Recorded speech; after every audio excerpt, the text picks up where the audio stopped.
बिस्मिल्लाहिर्रहमानिर्रहीम अस्सलामु अलैकुम वरहमतुल्लाहि वबरकातुहू। नाज़रीन, मैं मलिक मोहम्मद सोकी। नाज़रीन, इस वक्त मैं नेशनल प्रेस क्लब इस्लामाबाद में हूँ और तमाम सहाफ़ी जो हैं पीका एक्ट के तहत जो बनाया गया ये कानून है काला, इसको इसके एहतजाज के लिए बाहर निकले हैं। आइए देखते हैं। बड़ी तादाद में नेशनल प्रेस क्लब जमा होने पर Rawalpindi Islamabad union of journalist आपकी मशहूर है और आज Pakistan federal union of journalist की कॉल पर मुल्क भर में यौम स्याह मनाया जा रहा है। आज मुल्क भर के प्रेस क्लबों पर स्याह परचम लहराए जा रहे हैं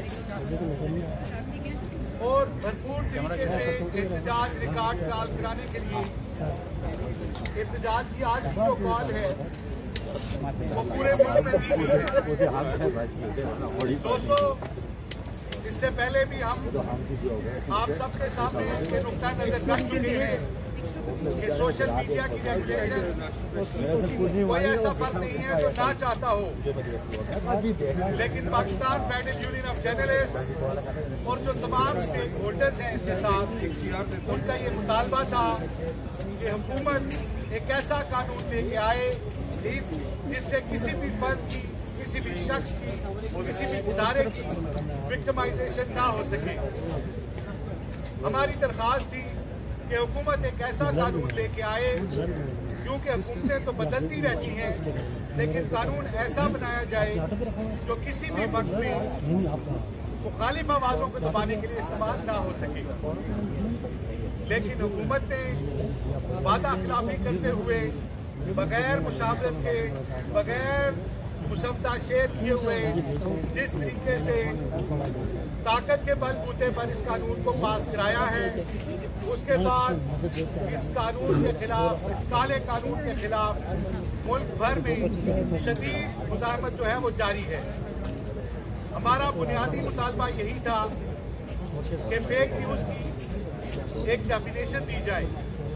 हमारा मुतालबा था कि हार्मफुल कंटेंट और अनलॉफुल कंटेंट और इस तरह की जो दीगर वेग टर्म्स हैं उनकी कोई तारीफ सामने लाई जाए, ताकि ऐसा भाईजान अगर थोड़े से पीछे हो जाओ, मेहरबानी उससे थोड़े पीछे। लेकिन हुकूमत ने जो कानून लाया है उसमें इस समेत मुतअद्दिद ऐसी टर्म्स हैं सियाने बंदे हो तुसी, किसी भी फर्द को लाया जा सकता है। इसके अलावा इस कानून में पहली मर्तबा मुतासरा फरीक के अलावा भी दूसरे लोगों को भी इख्तियार दिया गया है कि वो भी कंप्लेंट कर सकते हैं, जिसका सीधा साधा मतलब ये है कि पूरे पाकिस्तान में किसी भी जगह पे कोई भी शख्स आपके खिलाफ मुकदमा दर्ज करवा सकता है। फिर एक बुनियादी बात कि दुनिया के दुनिया के सिर्फ 3 ममालिक में राय देने को काबिल दस्तदारी पुलिस रखा गया है। 2 मुल्क अफ्रीका के हैं और तीसरा पाकिस्तान है। हमारा ये भी मुतालबा था कि ये जो 4 आप बॉडीज बना रहे हैं, ये जो आप अथॉरिटी बना रहे हैं, साइबर क्राइम एजेंसी बना रहे हैं, ट्रिब्यूनल बना रहे हैं, जो सेल बना रहे हैं, इसके अंदर जो लोग रखते हैं ये हुकूमती नोटिफिकेशन के बजाय किसी पार्लिमानी कमेटी से इनके नाम आते हैं या स्टेक होल्डर्स की मुशावरत से रखे जाते हैं। लेकिन जो कानून आया वो आपके सामने है और अब इस कानून के जो है अब हम इसके ऊपर किसी किस्म की जो बातचीत है उसके लिए भी दरवाजे बंद कर दिए हुकूमत ने, क्योंकि जब हम मीनिंगफुल कंसल्टेशन के लिए कह रहे थे तो हमारी बात किसी ने नहीं सुनी। आज भी इस तकरीब के बाकायदा आगाज करते हुए मैं सबसे पहले मुल्तमिस हूँ RIUJ के साबिक सदर जनाब मुबारक ज़ेब खान साहब से कि वो स्टेज पर आए और अपने ख्यालात का इजहार करें। जनाब मुबारक ज़ेब साहब। जद्दोजहद तेज हो, जद्दोजहद तेज हो।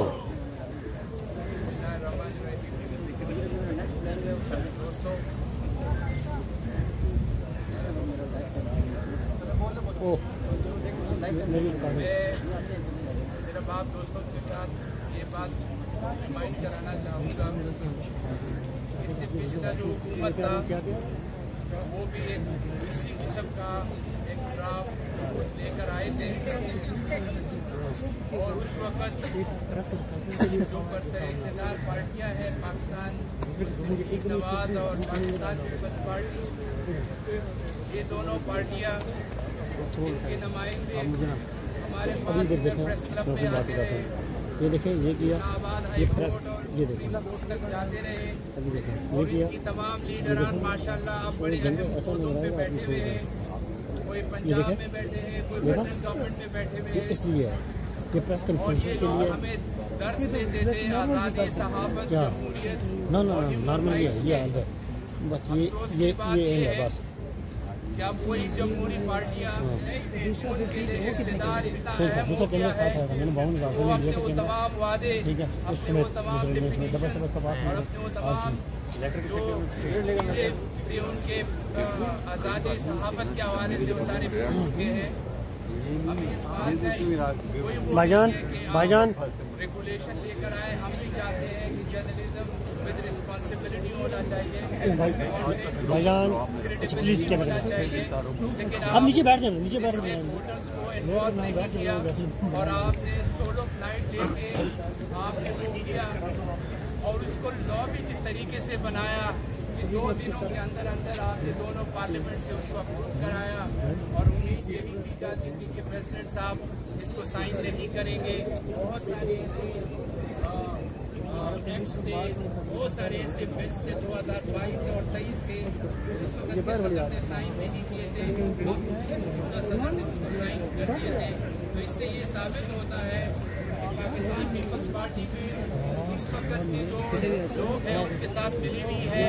अब वो भी उस तरह के काम अगर उस वक्त का प्रेसिडेंट इसको डिले कर सकता था तो ये प्रेसिडेंट भी इसको कर सकता था, लेकिन उन्होंने नहीं किया। लेकिन शायद ये दोनों हुकूमतें ये भूल रहे हैं कि PFUJ की एक तारीख है और वो हमेशा जमहूरियत और प्रेस फ्रीडम के लिए उन्होंने कोशिश की है और हमेशा इस तरह के डिक्टेटर्स और सिविल मार्शल लॉ एडमिनिस्ट्रेटर और इस तरह के जो इस्टेब्लिशमेंट है उसकी सारी हथकंडों के खिलाफ खड़ी हुई है। पहले भी थी, अभी भी है और आइंदा भी रहेगी। और इंशाअल्लाह मुझे उम्मीद है कि पाकिस्तान फेडरेशन ऑफ जर्नलिस्ट के प्रेसिडेंट जनाब अफजल भट्ट साहब इधर है और RIUJ की क़यादत भी है, तो इंशाअल्लाह ये हमें आगे का लाएअमल बताएंगे कि अब हमें बिल्कुल बहुत हो गया, मुफाहमत बहुत हो गई है, अब हमें वाकई अपना जो फ्रीडम है, अपना जो राइट्स है, उसके लिए हमें बिल्कुल निकलना चाहिए ताकि हमारा जो ये फ्रीडम ऑफ एक्सप्रेशन है इस पर मुख्तलिफ किस्म की दखल और ये जो अनसीन सेंसरशिप है ये भी टोटली अनप्रेसिडेंटेड है। आप टोटल इलेक्ट्रॉनिक मीडिया जिस तरह अनसीन सेंसरशिप की लत में है उसके लिए PFUJ की तरफ से हम इंतज़ार करते हैं कि वो कोई कॉल दे और हम इस फाइट को आगे लेके चले और इस मुल्क में जमहूरियत और आज़ादी सहाफत को इंश्योर करें। नहीं चलेगा, नहीं चलेगा, काला कानून नहीं चलेगा, नहीं चलेगा, नहीं चलेगा।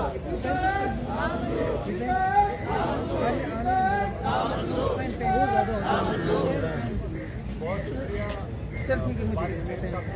मेरे का बैग मिले मुफाहमत न सिखा जबरे नारवा से मुझे, मैं सर बकफ लड़ा दे किसी बला से मुझे। अब मैं भाई से साबित सदर आ रही है वो आगे अपनी फैलात का हिस्सा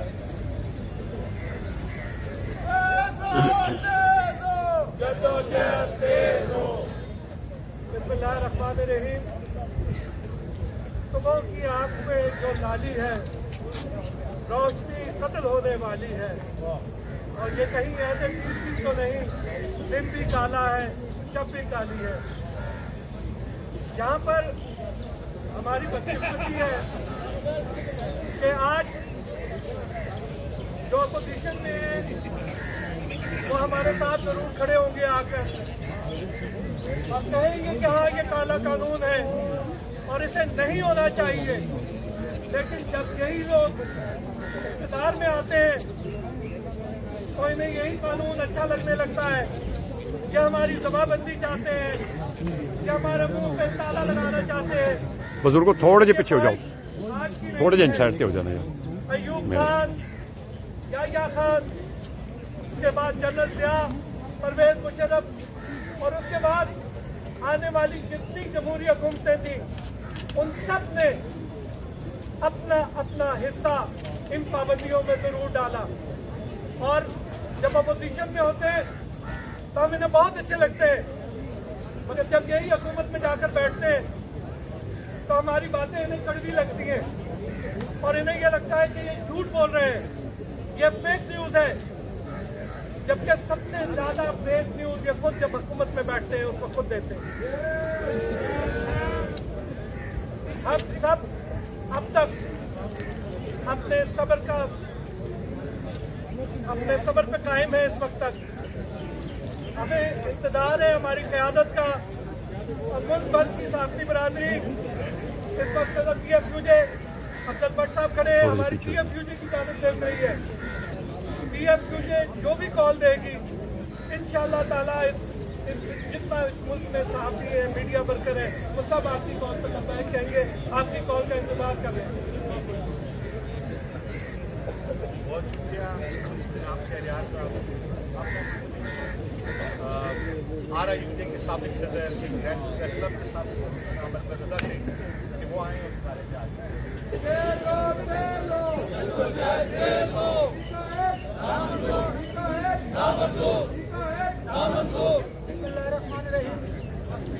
बहुत शुक्रिया आपका।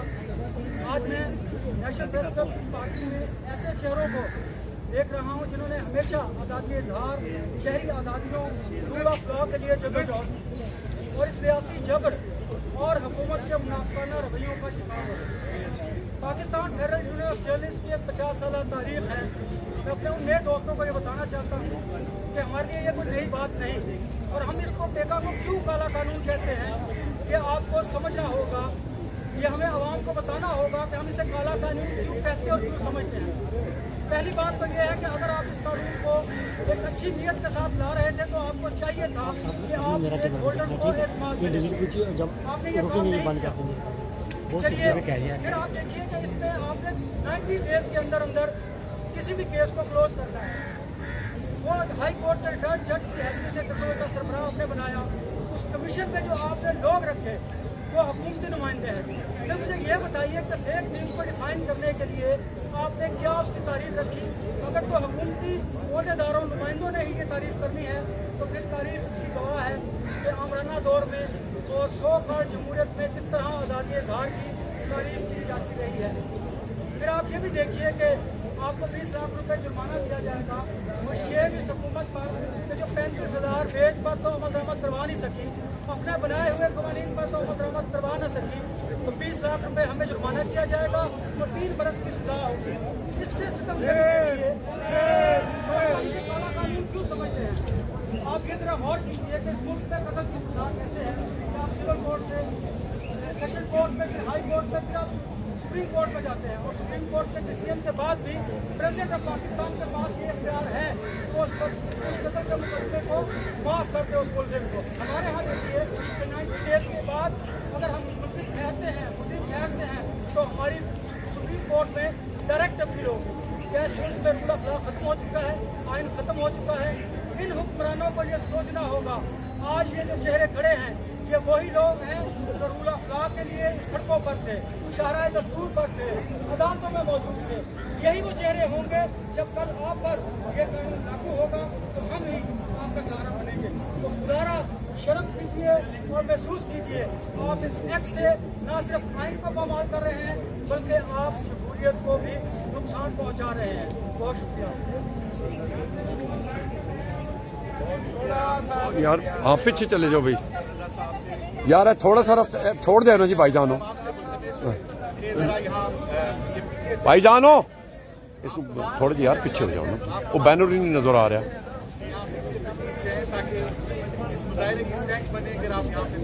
हाँ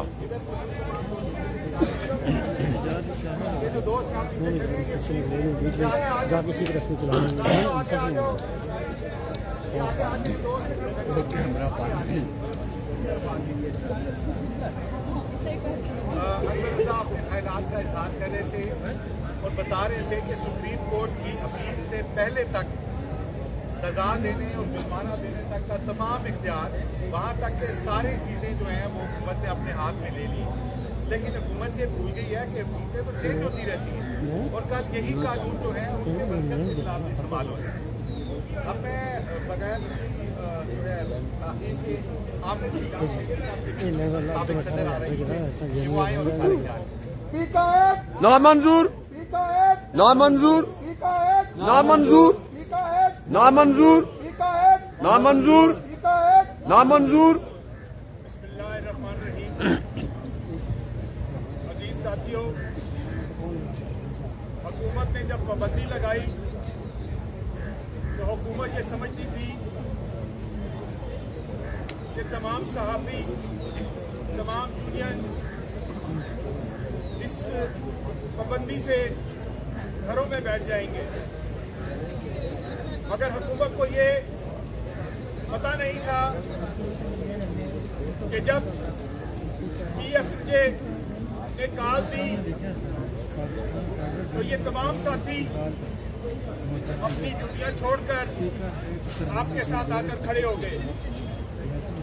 यहाँ मैं अपनी हुकूमत जिसने हमारे ऊपर पाबंदियां लगाई, वजीर दाखिला साहब को मुतवज्जा करना चाहता हूँ कि मोहसिन नकवी साहब, जब आपके चैनल पर पाबंदी लगी, 24 चैनल के ऊपर पाबंदी लगी, तो पिमरा के बाहर यही सहाफी थे जिन्होंने आपके चैनल को बहाल किया।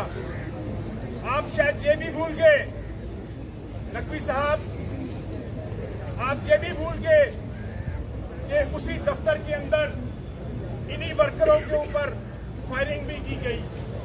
आप रिकॉर्ड देख सकते हैं कि एक सिक्योरिटी गार्ड ने हमला भी किया सहाफियों के ऊपर। हम हुकूमतों से तो लड़ते रहते हैं अपने वर्करों के लिए, लेकिन हमारे लिए शर्म का ये मकाम था कि हमारा एक अपना सहाफी, एक अपना मालकान, जिसके अंदर 4,000-5,0000 के करीब लोग काम करते हैं, उसी ने हमारे खिलाफ एक बिल पेश किया। अब जो पाबंदी आपने लगाई, ये हुकूमत और ये सियासतदान तो हमारे पास आते रहेंगे, इन्हीं छड़ों पर बैठ के हमारे साथ मुज़ाकरात भी करते रहेंगे, लेकिन आप ये देख लें कि जब आपको हुकूमत से हटाया जाएगा, क्या आप चैनल बंद कर देंगे?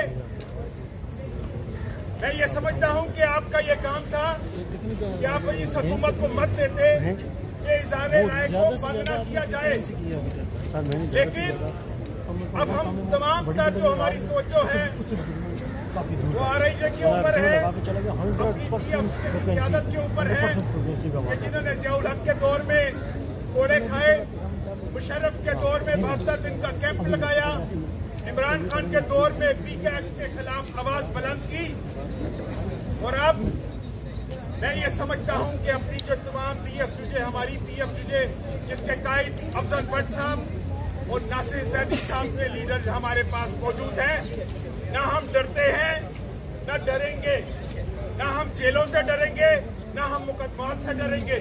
हम इसी तरह रोडों पर रहेंगे ताकि अवाम को हम आपका चेहरा दिखा सकें।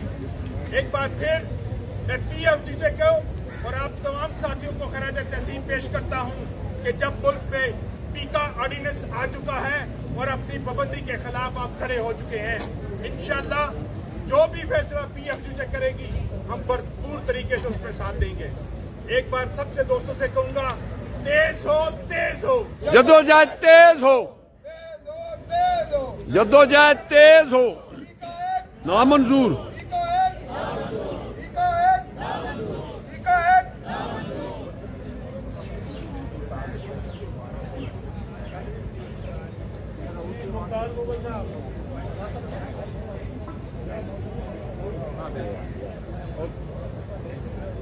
बहुत शुक्रिया आप सबका, और हम अर्थ फाउंडेशन आप टीमों के साथ के साथ आप लोगों की शाला विशाला खड़ी है। हम समझते हैं कि किसी की मुशावरत के बगैर जिनके लिए आप कानून साजी कर रही हैं, उनकी मुशावरत के बगैर आप कैसे कोई कानून पास कर सकती हैं। तो ये जो पीका कानून पास किया गया है, हम इसकी भरपूर मजम्मत करते हैं। अर्थ फाउंडेशन इसकी साथी तंजीमें तमाम सहाफ़ी बरादरियों के साथ खड़ी है, सहाफ़ी तंजीमों के साथ खड़ी है। हम ये समझते हैं कि किसी जिनके लिए कानून बनाया जाता है, उनकी मुशावरत के बगैर अगर आप बनाएंगे तो फिर आप ये कानून नाकाम होंगे। और हमने ये देखा है कि माजी में भी इसी तरह से होता रहा है। कभी आप समाजी तंजीमों की आवाज़ें बंद करते हैं, आवाजें बंद करेंगे? करते हैं, कितनी आवाजें बंद करेंगे? हम सब रोड पे खड़े रहेंगे और इसी तरह से जो भी इस तरह की वायलेशन होगी, जो आइन के खिलाफ होगा, हम उसके खिलाफ आवाज उठाते रहेंगे। आप सबका बेहद शुक्रिया। 14 जहर देश हो। बहुत शुक्रिया। मैं हमारे सीनियर जर्नलिस्ट और हमारे सीनियर एंकर मोहम्मद मालिक साहब से मुंतमिल हूँ।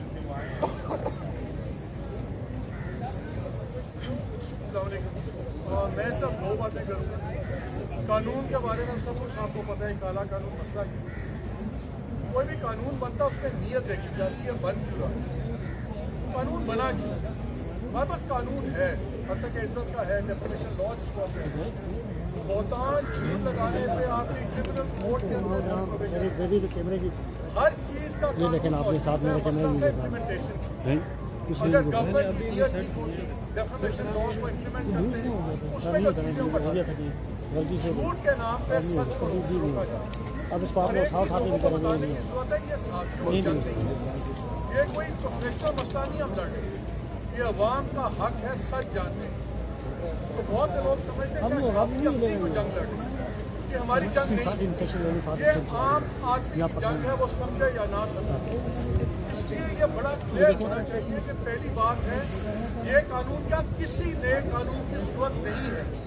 जो एग्जिस्टिंग लॉज हैं वो बिल्कुल इन तमाम मसलों से डील करते हैं, उनकी इम्प्लीमेंटेशन का मसला है वो गवर्नमेंट ठीक करे।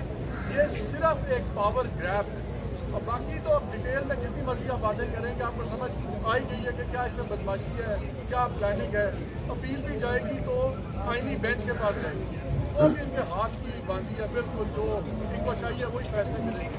असल चीज़ है क्या नया कानून चाहिए, किसी नए कानून की जरूरत नहीं है। इसलिए ये सोच की बदयानत सोच इसके हम खिलाफ हैं। बहुत शुक्रिया मालिक साहब। अब मैं मुस्तमिल हूँ हमारी सीनियर जर्नलिस्ट और एंकर पर्सन नसीम दायरा साहब।